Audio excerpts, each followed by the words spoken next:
ze heeft een leuk café. En wip je daar eens binnen, doe je met de bende mee. Het is er steeds gezellig, ja je hebt er altijd lol.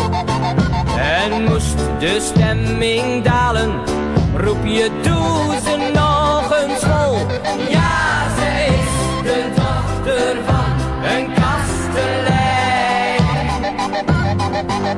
En daarom wil ik zo graag bij haar zijn.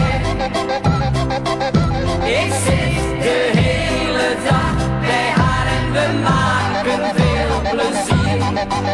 En hebben we dorst, dan roepen we Marietje nog 4 bier.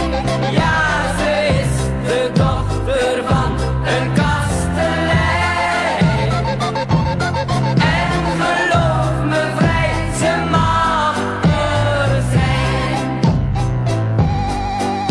Ze lust ook graag een borrel en doet altijd lekker mee. En ze heeft rode haren en een mondje goud op snee.